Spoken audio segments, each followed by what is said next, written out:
dance on this couple of weeks. The ledge climbs keep coming, and they're more legendary than Arco, 5 kilometers north of Lake Garda in the Trentino region of Italy.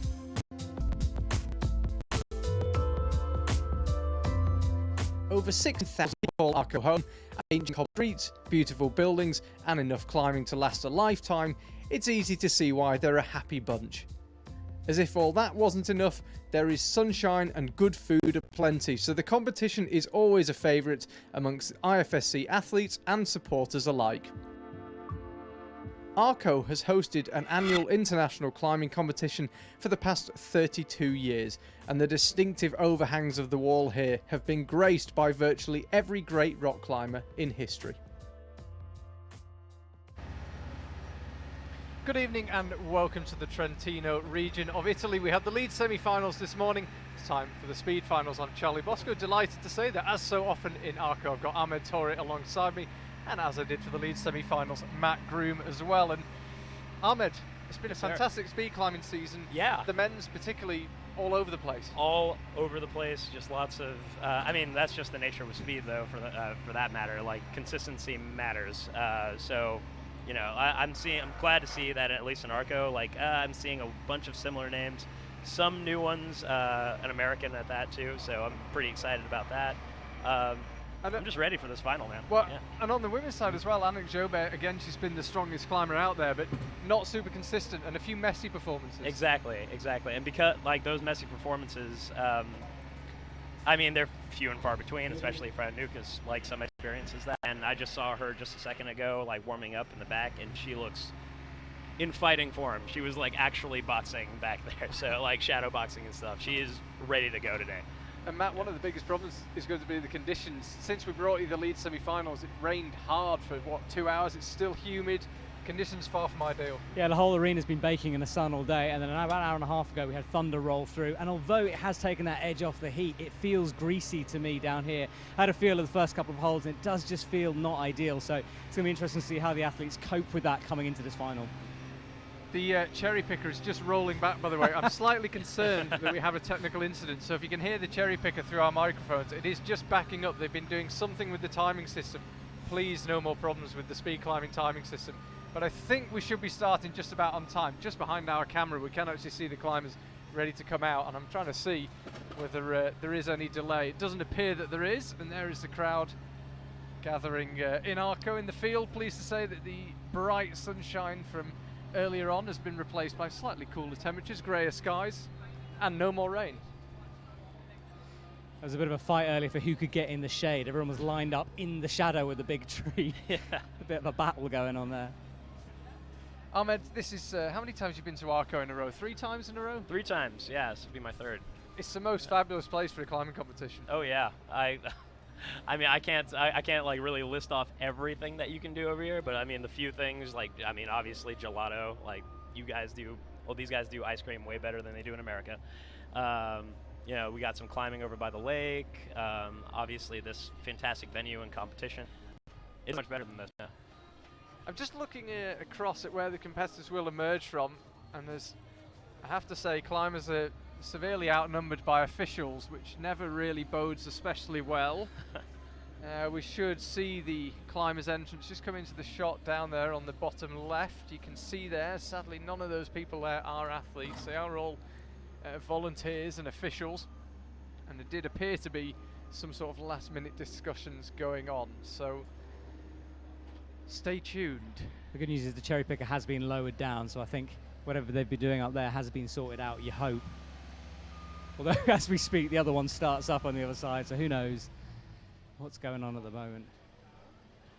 Charlie Bosco, Matt Groom and Ahmed Torre live for you here in Arco. It's speed finals. We've already had the lead semi-finals, lead final coming up as well. It's a packed day of climbing, always is here in Arco.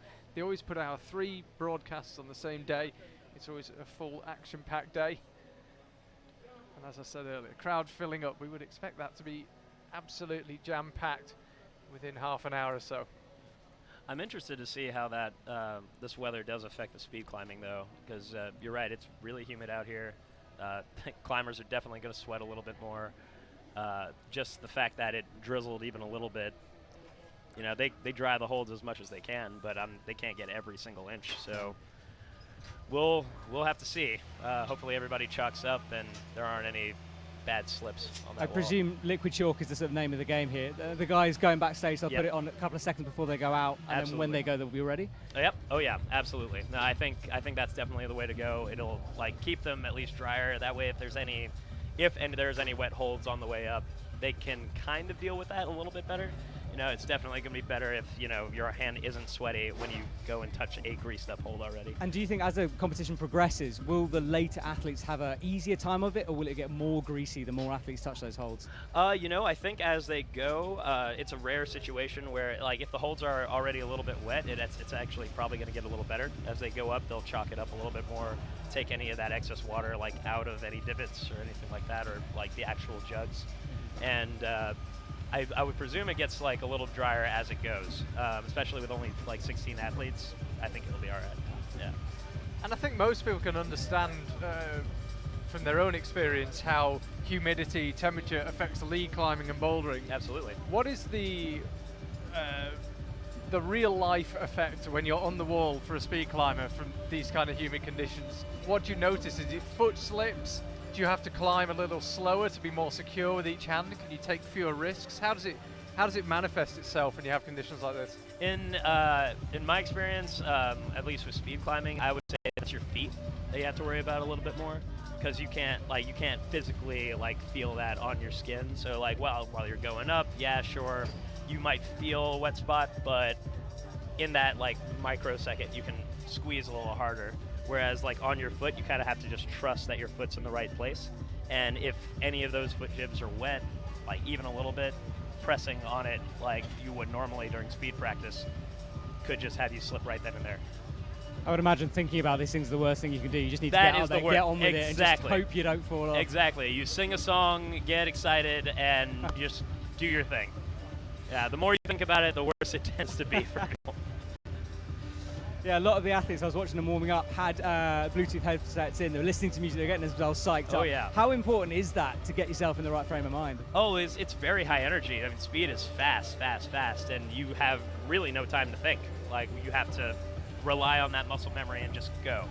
And I don't know, because of that, you need to have like a really good pump-up song. You need to be jumping like in ISO and stuff like that. Because, you know, without all that, if you don't have that excitement in there, then you climb slow. It just is the way it is. You know, that might work a little bit better for sport. Maybe you want like a calm song or something like that to kind of get you in a flow, have you breathing calmly and everything. But with speed, you're on there for, what, some of these guys, like a little less than 6 seconds, maybe a little bit longer, but that's not enough time to be thinking about everything that can go wrong. Yeah. I find it really interesting with the speed climbers. Often we see them down the start look as calm as possible. Yep. Bassam Arwem's got that quite distinct way where he's looking down and he slowly looks up just before he launches. It's a really difficult sport because you basically have to be as calm as you can possibly be, and then in the space of 6 seconds be as frantic and full on as you can possibly be. Yeah, and really, like, it doesn't really seem that way, I would say, like, especially in the kind of all plays, jumping around. But yeah, just like you're saying with Bassa, he like very slowly comes up, and that's kind of his routine. It's what gets him, or what makes us feel consistent. Yeah, so anything that we can do right before to feel more comfortable before we actually get on the wall, we'll probably do it. And how aware are you when you're climbing of the movement? I know it sounds a strange question, but are you conscious of the moves you're doing, or do you just try and enter a flow state where you don't really think about each move? At this level, on the national level, like that, at that point, your muscle memory is so dialed that you don't deviate your beta or anything at that point, that you do just get into that flow. So as soon as you get that start, you just move. Because I'm just always impressed. Accurately measure that. I've seen her doing some in a couple of World Cups, and she's 0.2 of a second quicker every run, and she can just measure it so accurately. Oh yeah.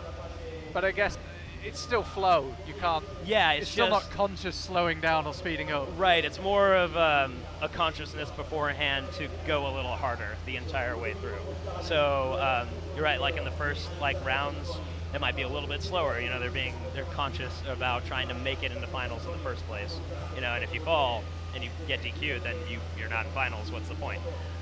So yeah, there's like a little bit of a mix of caution and just throwing caution to the wind a little bit. But now that they are in finals, it's like for this format where they're elimination, like they're gonna have to just go all out because they can be gone, like on that run.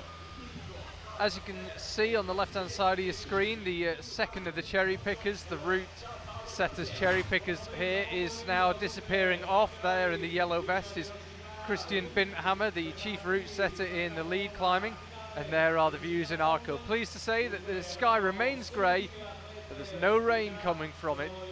Things picking up by the minute here. They timed it pretty well, the weather gods. Semi-final was dry, it rained, and then the rain stops just in time for the speed final. It was fascinating watching some of the athletes just now warming up. There was a lot of reaction time warming up going on, so athletes standing in front of the wall trying to grab a hold as quickly as possible, coming back to a resting position. I've never seen that before. Just why would they be doing that? Why does that help? Is it just sparking that firing brain for them? So that could be it for sure. My guess, or at least from like my perspective, I would it's about resetting. Because there are mistakes that get done, especially at this level. You're trying to go as fast as you can. Because of the weather, there could be a slip up where you just have no idea that's about to happen. So I think it's about just getting ready to potentially slip and get right back on there and keep going. Because with as many like World Cups as we've seen, you can be like on top of the world and winning. Somebody, the person in lane B could have slipped or whatever, and then all of a sudden, the tables have turned. Like, you're in lane A, you've slipped, and suddenly that person in lane B is in front of you and they win. Yeah. So it's all about, like, can I reset, get back on the wall, and do what I need to do? And with that mentality, like, you need to be able to practice that and get back on as quickly as it's certainly never relaxing. I've seen it a couple of times when an athlete thinks they won the thing, and you can see it in their body. They kind of relax, and the next second they've slipped off. Exactly. And really, like, nobody wants to give up doing that. And, like, I've seen competitions where, the only reason you lost is because you slipped and you thought you lost it. But if you just kept going, like reset and gone, you could have very well like made it through, but we'll never know because you didn't do it. Well, I don't know what it is, but it felt like this season we've had quite a few error-strewn World Cups where there've been a lot of messy runs, and that exact thing has happened. Someone's fallen off, given up, the next person's fallen even worse. Exactly. But they still First person tries to pull back on, but it's too late. Too late. There's one lesson you take from this World Cup season so far. It's not over until it's over. Exactly. We've seen a lot of double mistakes. And that happens a lot, like always in the competition, American national competition. That happens at least once, I would say, in every competition. Looks like they're getting started. Yeah, looking hopeful now. Less IFSC officials, more judges, and more speed climbers visible just behind the wall. Just to run you through the qualification round for this, we had only 2 men under 6 seconds. I know it's qualification, we shouldn't read too much into it, of course, but 2 men under 6 seconds, Reza Aliposh, Zandifar and Dmitry Timofeev, who I saw earlier on, who looked relaxed but focused, which I think is about the right place to be. And 2 women under 8 seconds. You can probably guess who it was, Anouk Jobert, Yulia Kaplina. They remain the dominant forces in women's speed climbing, with Anouk shading it for the past couple of years, it would seem. And again, apologies if you've got some noise of a big engine. It's that big cherry picker that's just disappearing from view on the left. That's coming right past us now, beeping away, and the engine going full tilt. So just looking at Christian as he lowers the cherry picker down. I think he's about to turn it off, which would be no problem with me. There it is. Oh, it's peaceful, isn't it? That's better.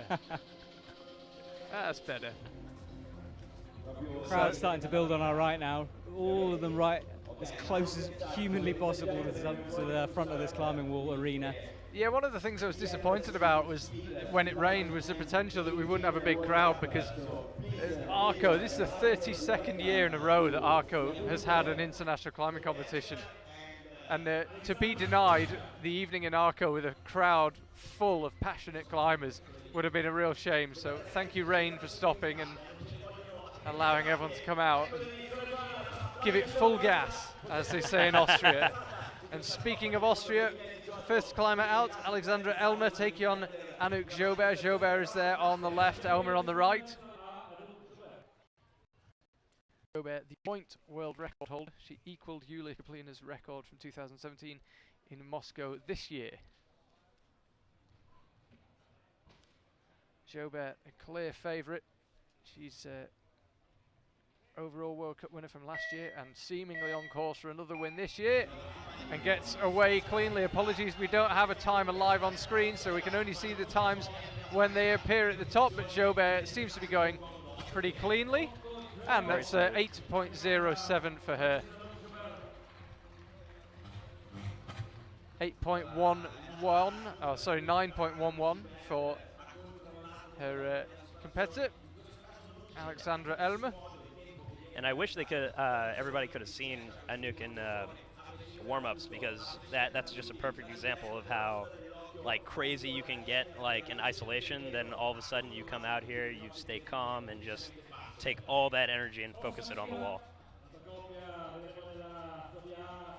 So there will be another French climber out next, Victoire Andrier. She's going to take on Natalia Kaluchka of Poland. Here she comes, Victoire Andrier, medalist already this season in Villars. The speed climbers weren't in Briançon, but we had them in Villars, we had them in Chamonix, and we have them here in Arco. Again, silence, just falls at the front.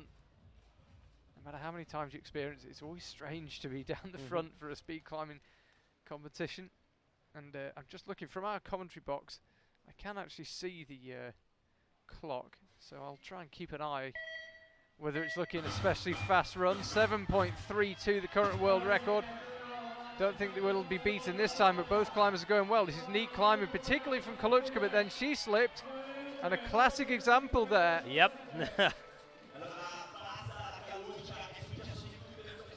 A classic example of exactly what we're saying. Exactly. Both of them had a little bit of a slip there, but Natalia was able to really reset and keep her lead, so that was good. That's 9.57 for Andrier. So we got that 9.35. Again, a slightly messy race. Daria Khan now taking on Anna Brozek. Daria Khan on the right, Team Russia.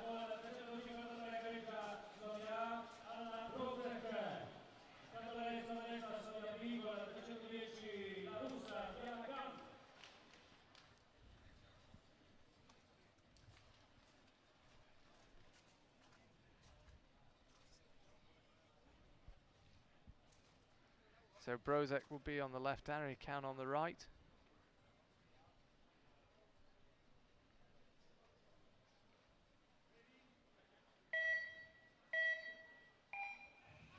Clean start from both, but Anna Brozek was faster through the lower section and has opened up about a body length lead that if she keeps it clean, she will hold on to, and she takes it in 8.19. Clean run. Clean run, very clean run. An 8.197, very good. This was what it looked like from above. You can see they're pretty much error-free, nothing I could see. Little hesitation on that last little dyno over there, but yeah, it wasn't quite enough to catch Natalia. Oh. And Roja of Spain taking on Maria Krasavina, the two-time overall World Cup winner, Krasavina.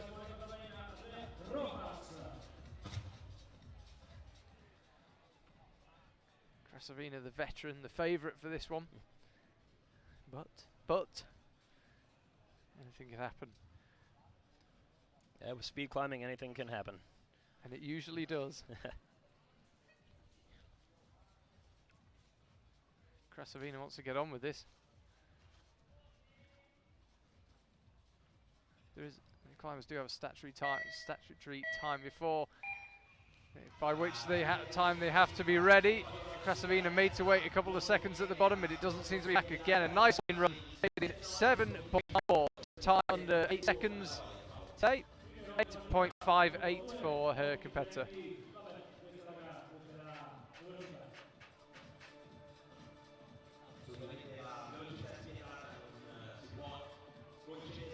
Remember, in speed climbing finals, you're not against the clock, you're against the person next to you. So although Maria Krasavina has clocked the fastest time so far, even if when you get to the end of the round, she's still got the fastest time, it doesn't actually count for anything. You're just qualifying through for the next round, like in the Football World Cup or at Roland Garros. So, Capucine Viglioni of France, and Julia Kaplina. Kaplina closest to the camera. Her and Annick Jobert have had a multi-year rivalry. It's into its third year where the two of them have really been the people to beat, and they are on opposite sides of the draw here this evening. So we'll come back to that in a second. Quick start from Kaplina, I think borderline a false start, but climbing really well. Yep. And provided she keeps it clean, won't have any trouble here at all. 8.04. So that's interesting too because of that rule change. I believe that was last year or the year before with the speed timers. And this year. yeah, was that with the consistency of it? I love that, and you can see it with Julia and Anouk's start. Right before, like that last beep, they always go out a little bit just so they can explode a little bit harder on the start, and it's very much paying off.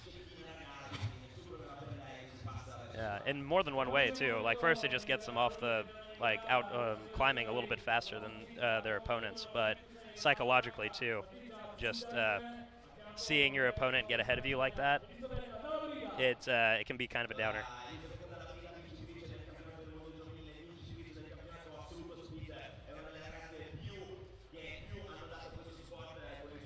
So next up, Patricia Chudziak, Elisabetta Della Brida of Italy. There's Chudziak closest to the camera. There she is on the left, Team Poland, Della Brida on the right of Italy. Quite an unusual starting position for Patricia Chudziak, but it worked well. She got away cleanly, but this is a close race, the closest race we've had yet. Small slip from Della Brida could yet cost her, but Chudziak needs to keep it clean and does. 8.31 sees her through. Yeah, Ahmed, very contrasting starting styles. Yes, well, really, I think with that, Elisabetta is just shorter, and because of that, and the way the starting pad is, and how far that first foothold is, she has to face the wall a little. She has to be completely facing the wall in order to actually get her foot on that start hold, which is a shame. That's just kind of those are kind of the breaks with speed climbing, though. I know. One youth girl that can barely touch the first hold in the first place, so it becomes a problem.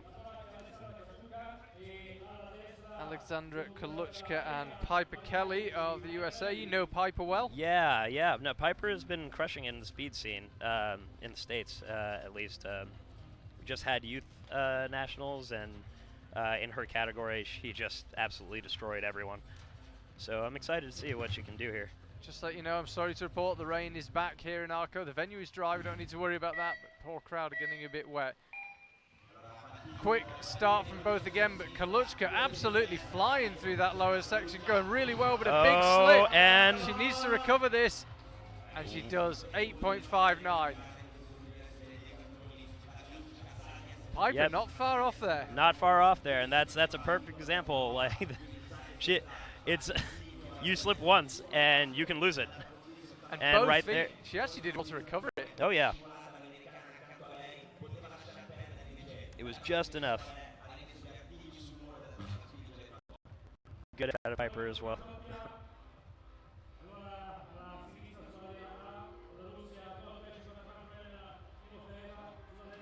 Elena Timofeeva, Claudia Bukchek. Final race, in this round of 16 for the women. And still just a one time under 8 seconds, perhaps indicative of the conditions, or perhaps the climbers are just measuring their pace expertly, perhaps a bit of both.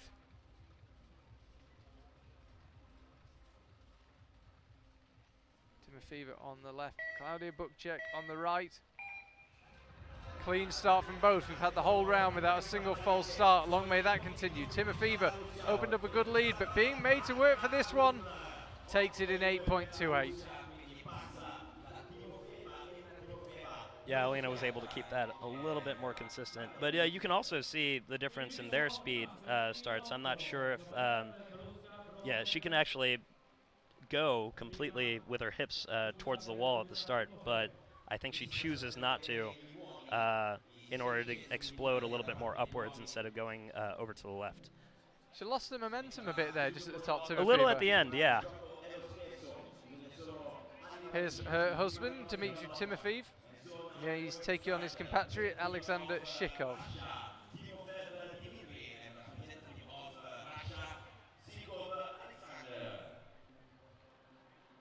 Timofeev on the left there, closest to our camera. He'll be on the left as we pan out and look at the wall from the front on.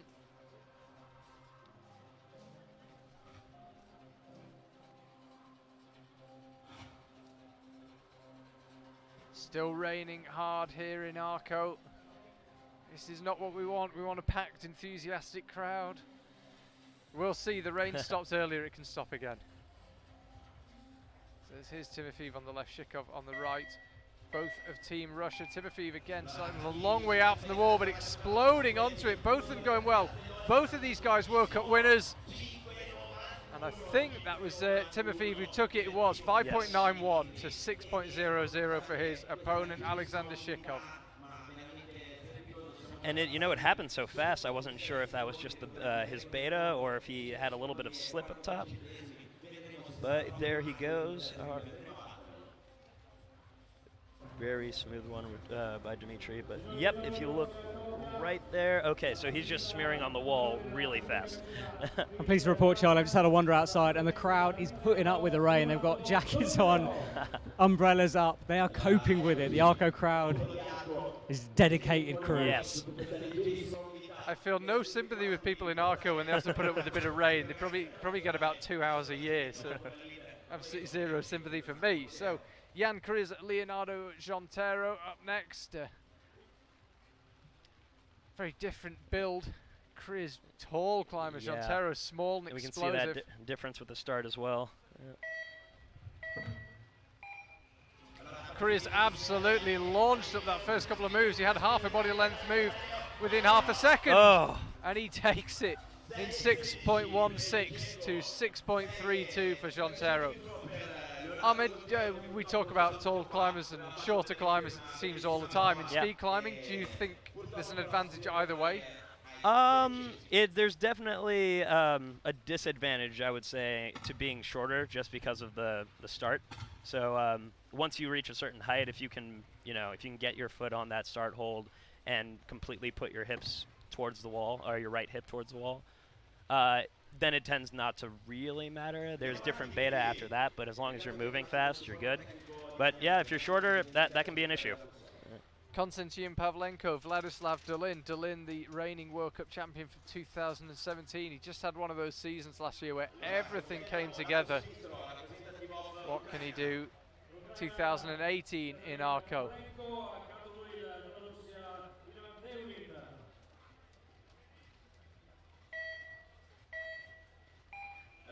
Quick start from Dolin, but stumbled almost immediately, and this one is going to be very, very tight. Oh. And I think it was Dolin who took it, and looking across, he did. 6.23 to 6.27, 400th of a second. He caught him right at the end there. Apologies, we don't have a timer on the screen. When we arrived, we were told that there was no output from the clock to put into our live feed, which is somewhat frustrating. But there we go. I will do my best to keep you up to date with the times, and we can see both times, but in a race that tight when there's 400ths of a second in it, I have to say with the naked eye, you can only just tell who won. Two legends of the sport, Stanislav Kokorin, Daniil Boldyrev.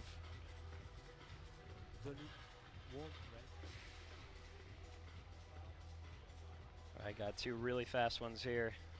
Don't blink. No. Seems unlikely given the conditions that it might be troubled, but 5.48, the current men's world record, held by Reza Alipor, Shayna Zandifar. Here is Boldyrev, back on the top step of the podium already this season, a win under his belt. It's going well.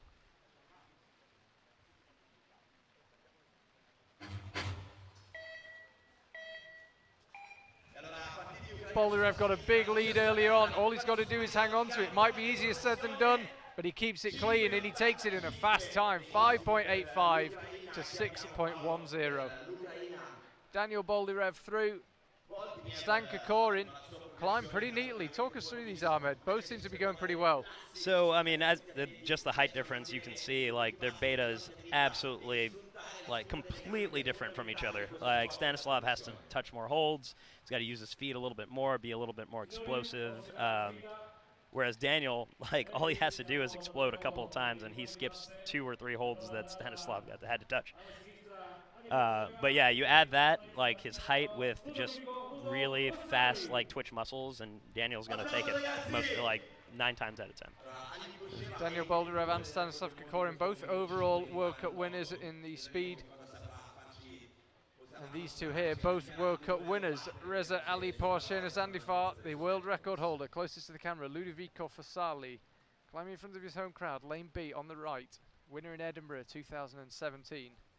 Claimed his maiden World Cup win in Scotland just under a year ago, and he got a very quick start, and Ali Porshena needed to find some pace through the middle, and did he ever. 5.65. He is so fast. He climbs like, I'm trying to think of the animal he climbs like. It's like a bear or a badger or something, but he just grabs and attacks the wall.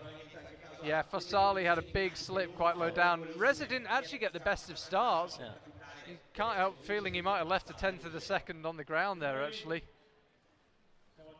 It's so interesting watching him climb because, you know, there's a good balance between, you know, using your feet. Actually, there's quite a bit of using your feet.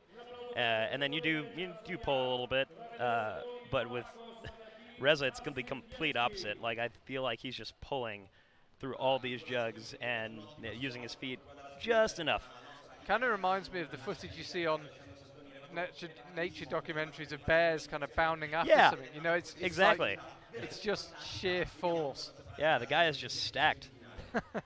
That's a good way of putting it. Yeah. Alessandro Santoni takes on Martin Zienski. Martin, the overall World Cup winner from 2016, hasn't found that form since. Interesting as well. Santoni on the left, he's got the perfect descent belay device coming straight down the front. Martin Zienski prefers it round his left hand. Whatever it's doing, it seems to be working slightly better for Santoni, but he slips just near the top, and Martin Zienski takes it in 6.23, 7.13 for Santoni.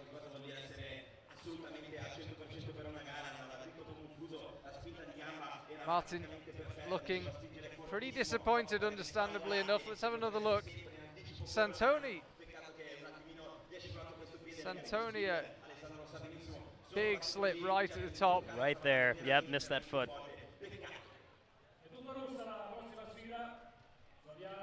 Alexander Shilov against Lev Rudatsky, both of Russia.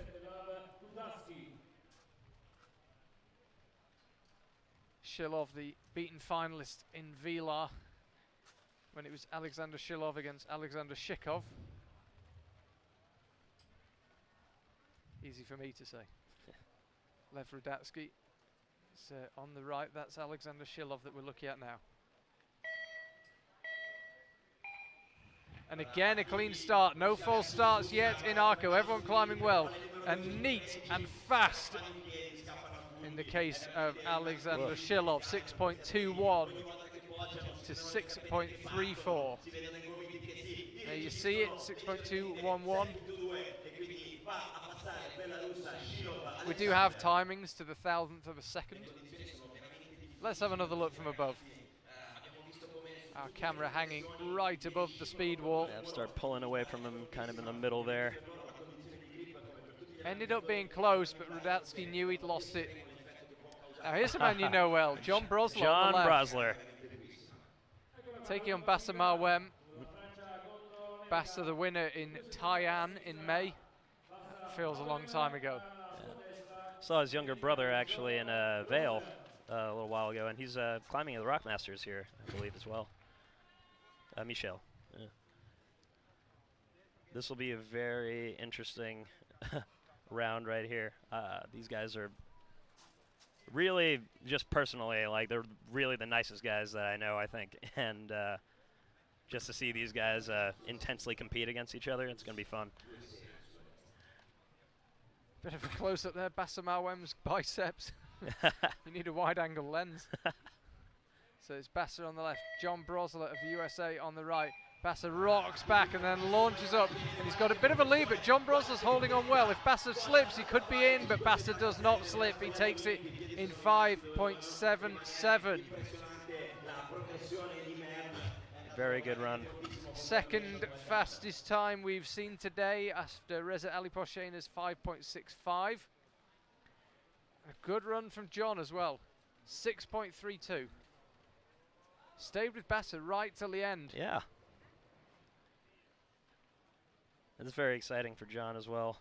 Like, I know Basser, he's had tons of experience at these comps, and John not as much. He's definitely had some experiences, but I think he's just taking all this in and just glad to be here. Yeah, 33 Basser Mawem.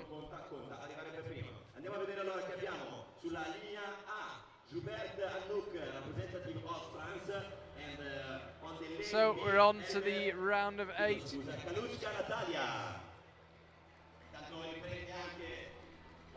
Natalia Kaluchka on the right is taking on Anouk Jobert on the left. I mentioned it at the top of the broadcast. Jobert has had a few pretty messy World Cups. She even won one in Vilar where she made a lot of mistakes on the way. So she generally finds a way, but I don't feel she's quite found the form she had in 2017 just yet. Mind you, if you're leading the overall standings, you've got a couple of World Cup wins in the bag. It can't be too bad, can it? And Anouk Jobert is underway. Reasonably quick through the middle section. Couple of slips with that right foot, but she should get this one, and she will in 7.94. Seems to be measuring her pace there, Anouk. Yeah, I think with her experience and her consistency, I think she can be a little bit more dialed and, I guess, deliberate in her movement. So, and also I think, just the fact that all these climbers know each other and like know their times, that kind of comes into play a little bit as well. Like, oh, what do I really need to do? I know what this person can do consistently. Yeah. What is this person's PB? Yeah. And then just aim for lower than that. Anna Brozek, Maria Krasavina, mentioned it earlier. Krasavina, the two-time overall World Cup winner.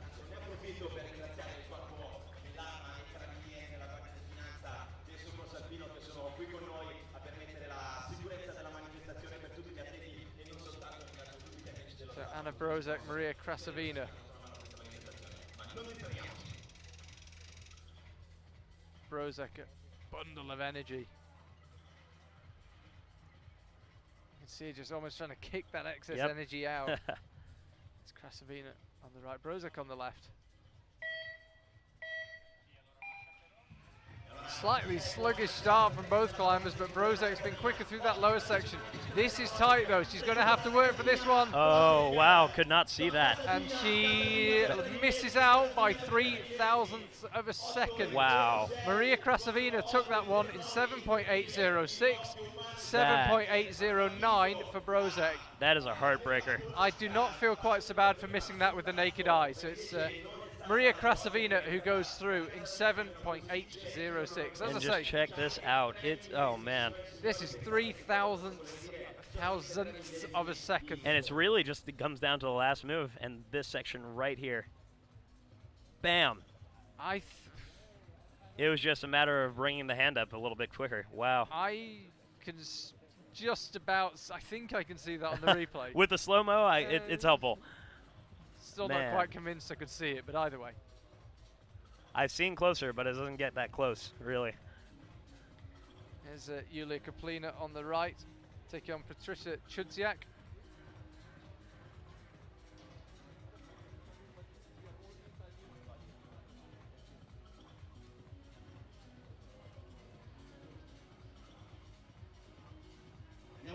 Just being made to wait slightly, the climbers.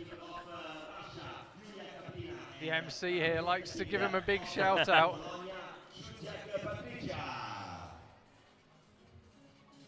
Yep, they love that. Oh. Kind of tricky if you don't speak English or Italian to know exactly when your cue is.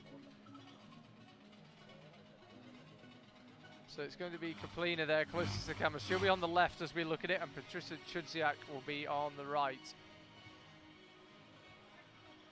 This for a place in the semi-finals alongside Anouk Jobert and Maria Krasavina. Both of them went under 8 seconds. Jobert went through with a 7.94 and a 7.80. Crucially, 7.806 for Maria Krasavina. Won that one by 0.003 of a second. That's insane. So close. Kaplina on the left, Chudziak on the right. Kaplina got the marginally better start, but has only got a small lead. It's about half a body length. She'll need to work hard, and she stumbled, but still takes it in 7.777. All the sevens. Didn't look the fastest run from Kaplina, and then I looked down at the clock and thought, oh no, actually that is fast. Well, lucky sevens. Lucky sevens you all see around. It. 8.093 for Chudziak. I believe they started a little differently as well. Did not see that, but yeah, no. Yulia is also just winding up before the final beep, so she just gets a better start. You know, a little bit more dynamic, a little bit more explosive, and even that quarter of a second or 0.1 seconds of a lead can really mess with your opponent's mindset. Elena Timofeeva and Alexandra Kaluchka coming out now. You can see already Jan Kriz getting ready to go on the men's side. The lead final starts in around an hour's time, so we shouldn't be pushed for time, but we can't hang around either.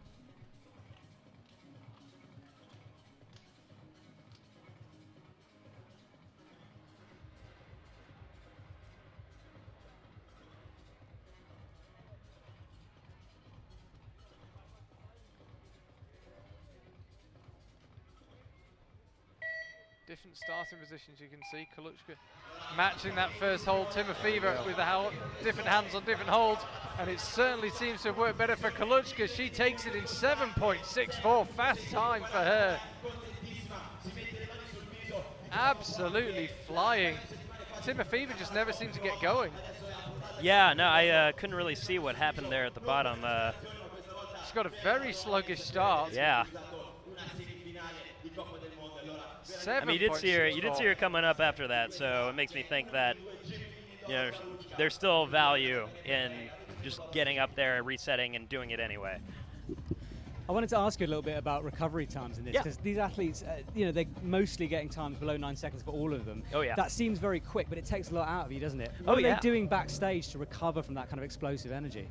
Oh well, I mean, you're on the wall for 6 seconds or 7 seconds or less, and at that point, all you got to do is just try and bring it back, but keep that energy inside. So, you need to catch your breath. It's a very aerobic exercise too. So you're breathing really, really heavily, and you're exploding just like a sprint, like a 100-meter sprint. So as soon as those guys are done, they need to breathe, try and catch their breath and everything. And I think that's the main thing back there. Try and get those fast twitch muscles back, calm yourself down so you can get back into your routine, and then maintain that consistency. The only thing you might want to change on that is just, okay, well, I'm going to keep everything the same, but this time I'm just going to be a little bit faster. I'm going to bring my hips in just a little bit more. I'm going to pull just a little harder in this section I know I'm slow at. So really just recovering mentally is the biggest thing I would say when it comes to this. Dmitry Timofeev takes on Jan Kriz.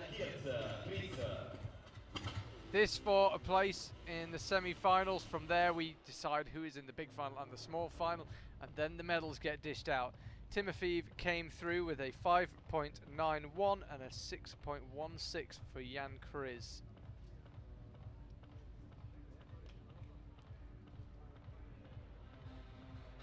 You had 4 climbers under 6 seconds in the previous round, of which, as I mentioned, Timofeev was one of them with his 5.91.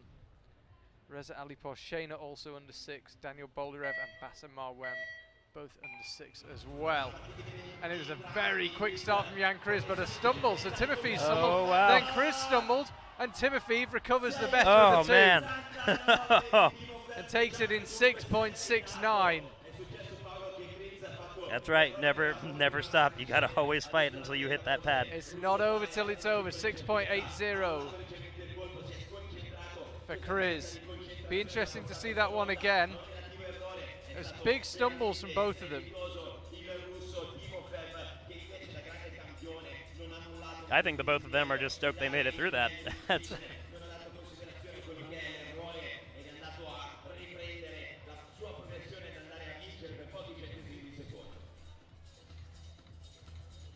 So Daniel Boldyrev makes his way out onto the stage. Race Vladislav Dolin. Both these men overall Speed World Cup champions. Boldyrev from 2014. Dolin, the reigning champion, 2017.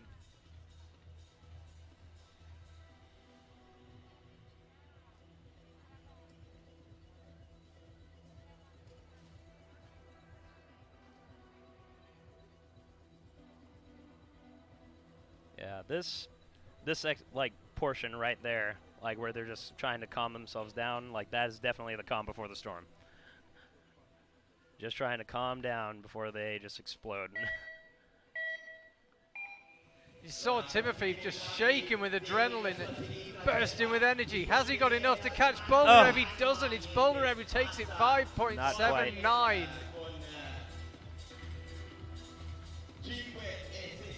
5.79. Boldyrev goes through. 6.11 for Dolin.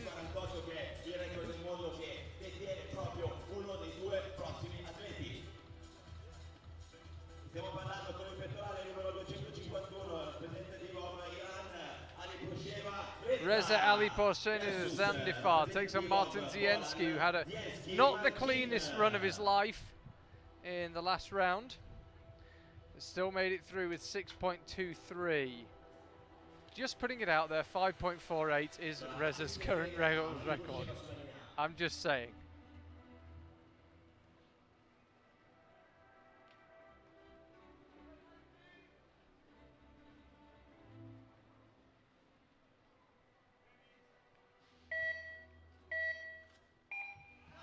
Reza absolutely flying out the blocks, and a big stumble from Zienski makes the task slightly easier, but he still takes it in 5.75. So Reza going well here. Looks like Marcin had a little bit of a slip up on that fourth hold there. Just couldn't quite reach the pinch and then move smoothly off that. So had to reset a little bit and wasn't enough to catch up. So we look at that again. Yep, right here. Set up. Yep. So that happens fast, but yeah, as soon as you slip, that's when the other person pulls up 3 holds ahead of you. So. Alexander Shilov now taking on Bassett Malwem. Both these men have been in big finals this year. Bassett won his and Shilov the runner-up in his. One of them is going to go out in this round of 8. Both of them capable of going very, very quickly.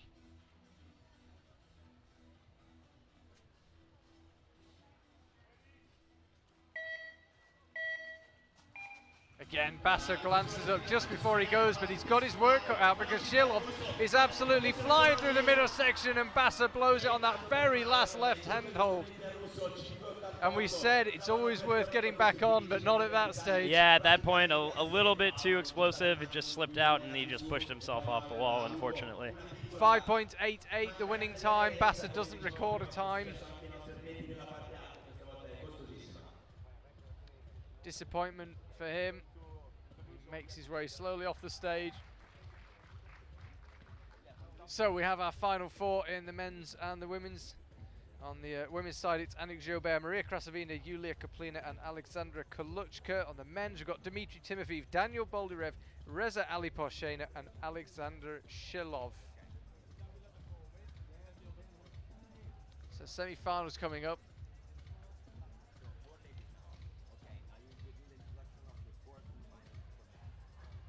Climbers will be reintroduced to the crowd. Still raining here in Arco. We got to put on a little show for these guys. They've been standing in the rain for a little while, so. In your opinion, so far, have we seen these guys' times being affected by the rain, or do they seem to be coping with it at the moment? They seem to be coping with it pretty well. Like, if the rain was affecting them, I think we'd see a little bit more slips. But that could also just be like all the climbers being cautious of that, and just conscious of that. So like they're probably just gripping the holds a little bit tighter, like being a little bit more careful with their footwork. And like I said, like in the beginning, they might have been a little bit more cautious, but now I think they've felt the wall. They see how, like, okay, this is dry, the water's not, or the wet, like the rain is not really affecting it. The humidity is not doing too much to it as well. So yeah, I think we're going to see some really fast times, especially now. And no full starts at all. We always see a few, and this is pretty amazing at the moment. Yeah, it's we've seen a lot of false starts, it feels like, in 2018, but none so far. It's good to see, because it always seems a sad way for a race to be decided. Yeah, nobody likes that. The crowd, the climbers, nobody. After all that build up to fall off. Yeah, right? Within second of start. Like, I don't even get to fall on this thing? Like, what? Like, climbers reintroduced to the crowd, as I mentioned. Annick Jobert, Maria Krasavina, Yulia Kaplina, Alexandra Koluchka. There's Yulia Kaplina coming out now. Koluchka will be the last one out. Then we'll have the 4 male semi-finalists. And we get underway. Alexandra Koluchka.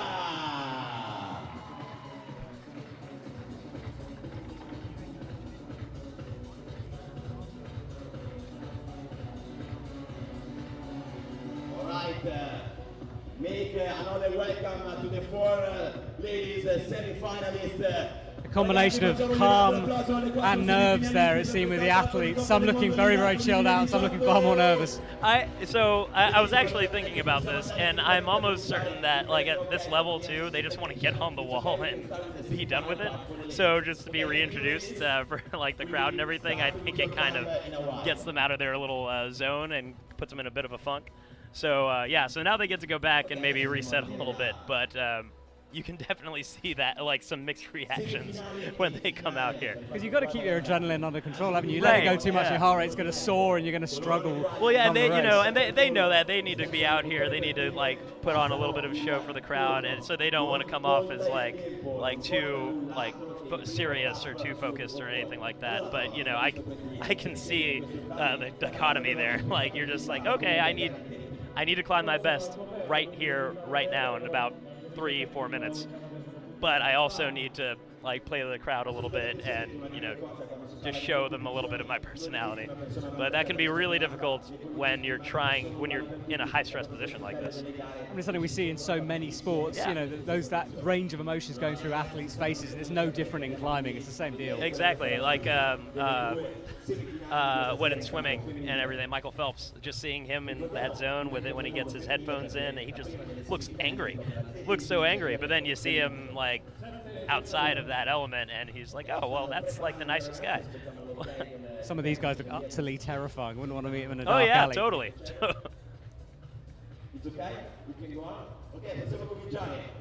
Annick Jobert now getting ready to take on Maria Krasavina. This for a place in the big final. And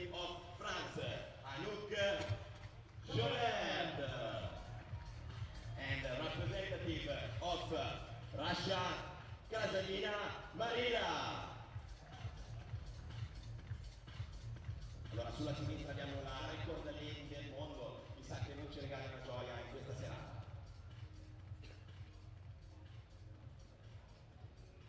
You can see Anouk. Close her eyes, takes a deep breath. Very consistent. Seems to work. She's in the left-hand lane. She's taking on Maria Krasavina. This for a place in the big final. You win this one, you guarantee yourself either a silver or a gold medal. And Jobert looks slightly sluggish off the line there. Yeah, she's really got work slow to do. Krasavina was fast in the low section. Jobert's fast in the second section. And it is Maria Krasavina who goes through. I'm just looking. Annick Jobert did not press the timing pad at the top. Oh no. She has not recorded a time. 7.90 for Krasavina. There you see it. Excuse me, 5.90.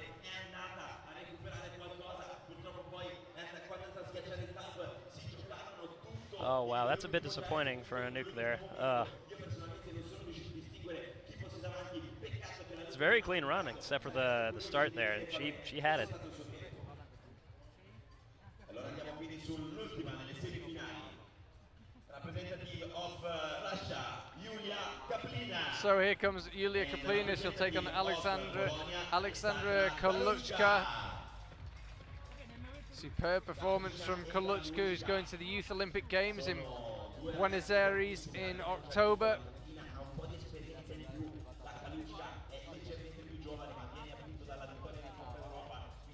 So Yulia Kaplina, Anouk Jobert is so commonly the big final. It's not going to be today. Anouk Jobert missed a timing pad. She had a bit of a messy run, slow in the lower section, never quite caught it up, and then failed to record a time. Didn't apply sufficient pressure on the timing pad.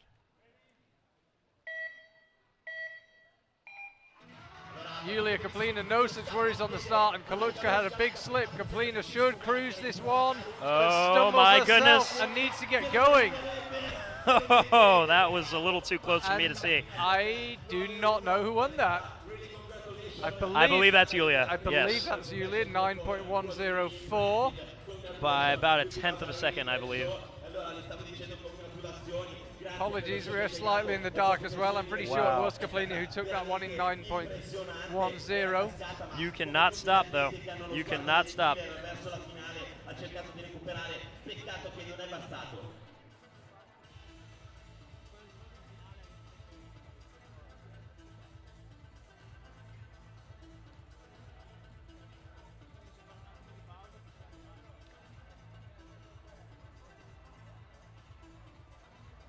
Wow, that is a very good example of just how you cannot give up. The second you slip, it's not over. I actually looked down at my piece of paper to write her name in who'd won, look back up again, and she's losing. Right? It just shows, doesn't it? Yep, can't blink. Can't blink. Everything can change in half a second.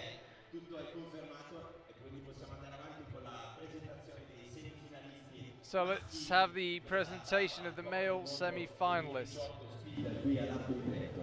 Allora Paolo, andiamo a vedere chi sono i ragazzoni che si sono conquistati un bigliettino di quelli che It's a former world record holder, qui ad Arco di Trento. Daniel Boldyrev. Representative of Russia, Timofeev Dimitri.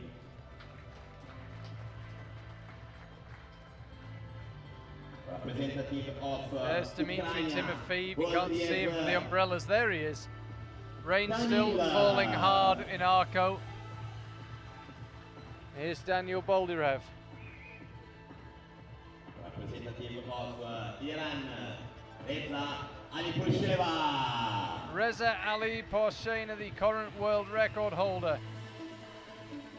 And representative of Got to see if Russia, Daniel can hook me up with one of the jackets. Those are fly. That's pretty swag, huh? Yeah. Alexander Shilov Questi sono I 4 campioni che si looking to get into a second big final this year. You can see there the difference in size and build. Boldyrev towering over the rest of them, really, isn't it?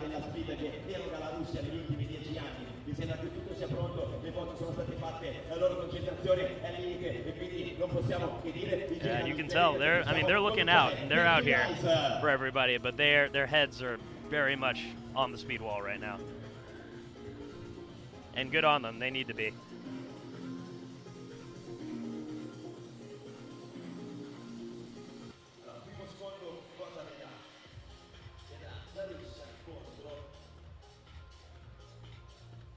So the men's semi-final coming up, it will be Timofeev against Boldyrev, followed by Ali Porshena Zandifar against Shilov.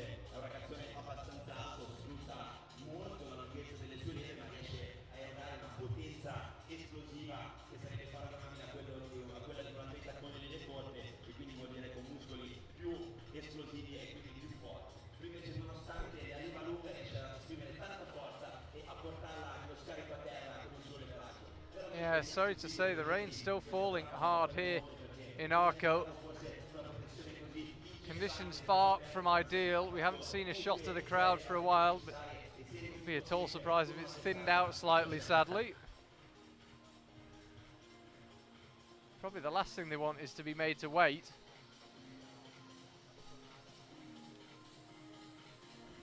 Yep, devoted folks right there. This pause must be so difficult for the athletes to deal with. You know, they've got themselves in that headspace you were talking about, and now they're kind of frustrated by the wait. They're wondering what's going on. Yeah, oh, absolutely. Like that's, and you know, that's kind of the nature of speed. I think speed climbers are a little bit, they kind of expect it a little bit more when it comes to like this section or this discipline. So they tend to cope with it a little better. But you know, I've been back there. It's like when there's a delay, everyone is talking about it. Everyone is talking about what's going on. What's going on? No, I have no idea, man. Yeah, same here. But it looks like they're on underway right now, so we are good. Yeah, Dmitry Timofeev there and Daniel Boldyrev. Boldyrev will be on the right, Timofeev on the left. This for a place in the big final.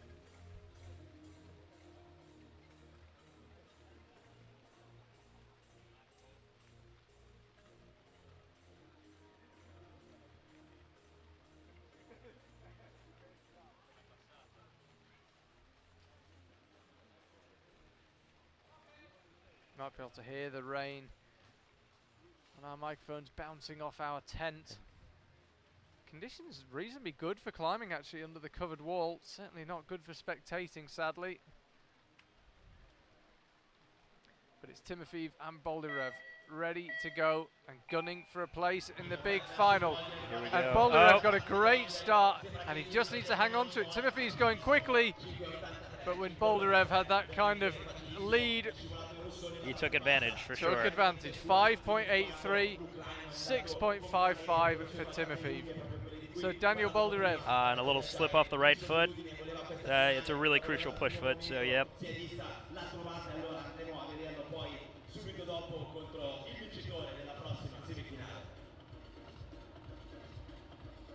And that'll seal it for Daniel.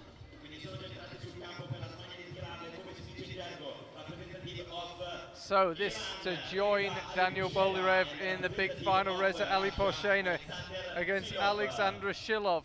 We know Reza's got the speed, but has he got the consistency? Has he got the neatness? He's so explosive.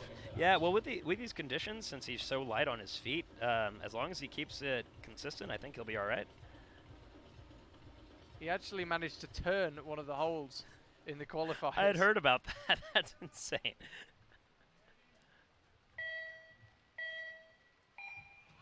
Shilov got the better start, so Reza's got his work cut out, and he's already had a couple of big But slips. he's this catching. It's going to be tight, and I'm pretty sure Shilov took out on. He did 6.04. Wow. To Reza's 6.11. And that's what it means. That's Reza's time there, but Shilov won it 6.04. And it was a tiny little slip, but that's what did it. This is what I mean about Reza. He's a bear. He's a bear. All right, I figured it out. He is a bear. Yeah. But he's got the power, he's got the speed, he just hasn't always got that consistency. Yep.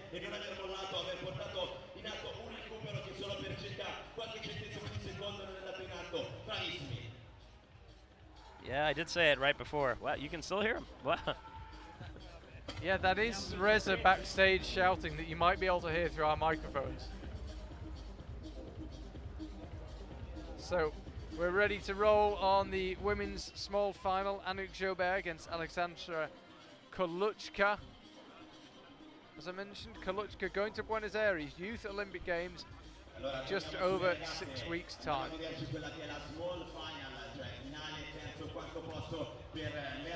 Yes, and this will determine who wins the bronze. Yeah, this is the small final. This is a competition for the bronze medal, essentially.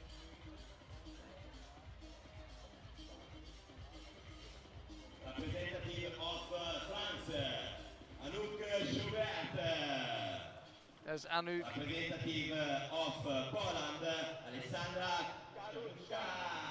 Alexandra Koluchka comes out to join Anouk. They're both gunning for a bronze medal. Anouk would have liked the gold, but the ranking points could come in very handy. She wants to retain her World Cup title. Twice she was second in the overall standings. Finally last year she won it, and she'd like another.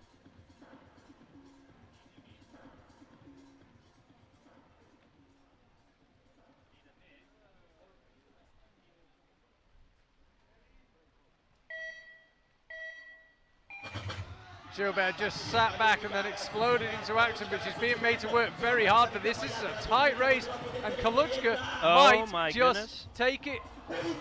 She's taken by 1/1000th of a second. Anouk took it. Anouk took that by 1,000th of a second. That's amazing. So close. That's the second race we've had today that's come down to the third digit. That's insane. 7.591. So it's 7.592.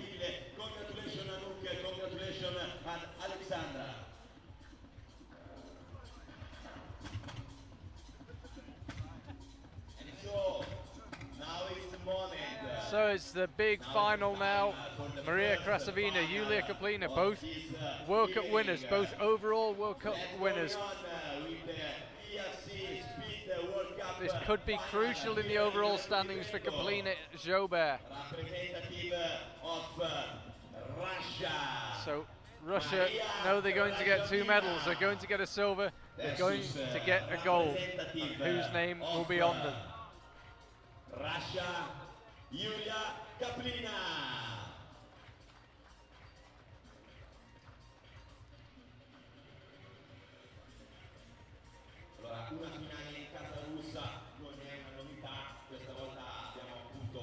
Maria Krasavina will be on the left. Lane A, lane B will be Yulia Kaplina. We're so used to Anouk Joubert being here. Yeah.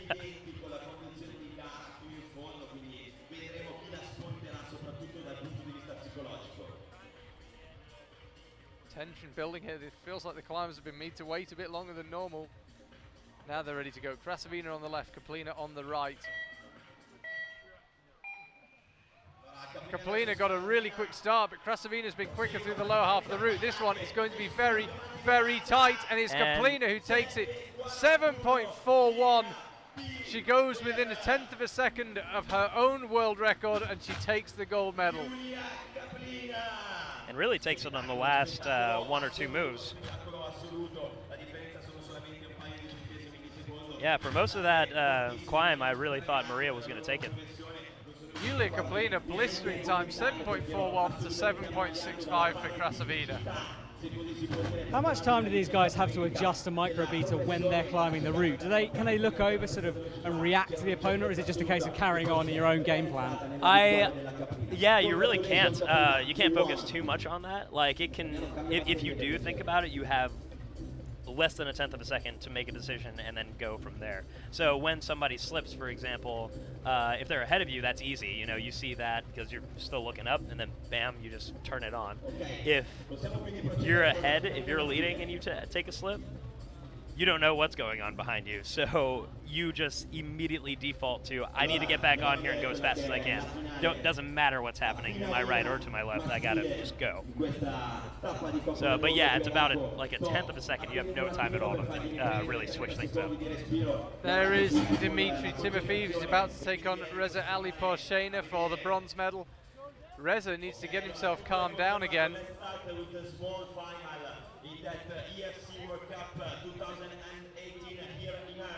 Again, the climbers being made to wait slightly longer than they might have liked. Here's Dmitry. Reza absolutely raging with himself. Oh yeah. After that last race, and he needs to dial it down because there's still a bronze medal to be had. Yeah, we'll see if this if it helps or hurts him.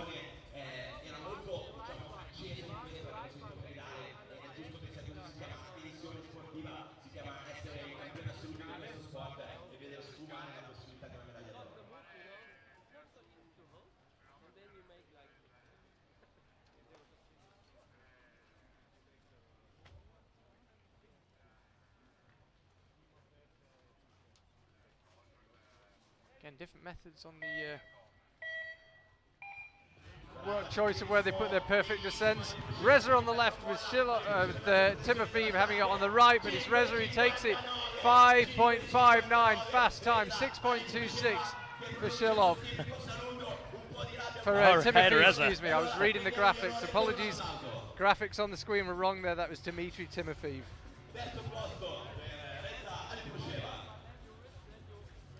Yeah, if you didn't see Reza screaming before, that's kind of what it looked like.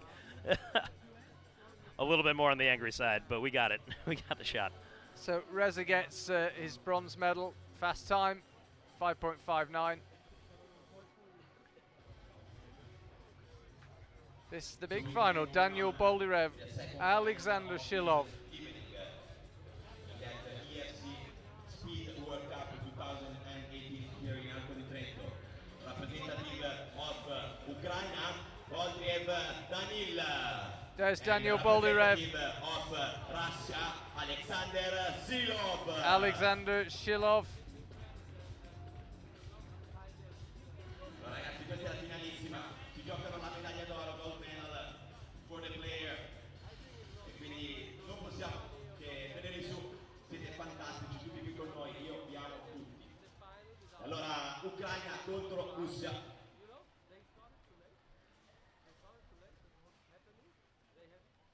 All right, let's see who takes it all. Daniel or Alexander? This one's for the farm. This is for all of it. This is for the gold medal. They're going to at least get a silver medal, both these men.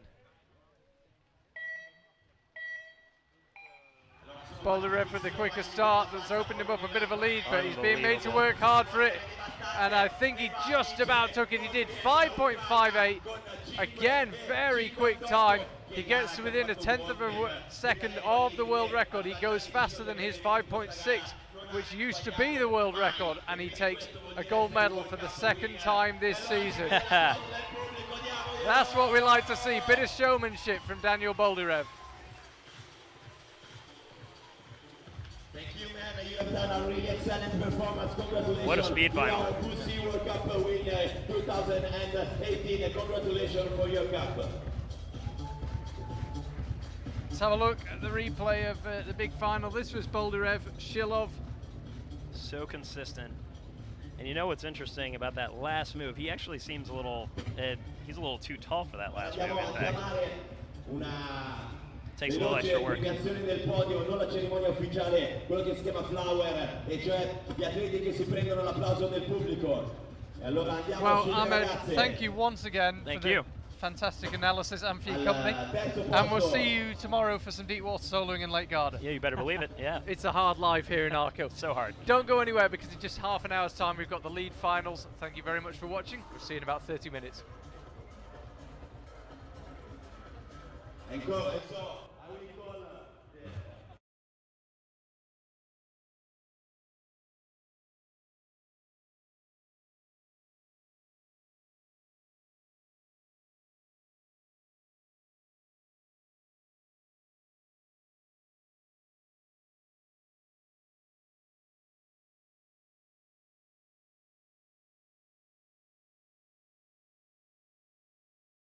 Speed World Cup winner, Yulia Kaplina.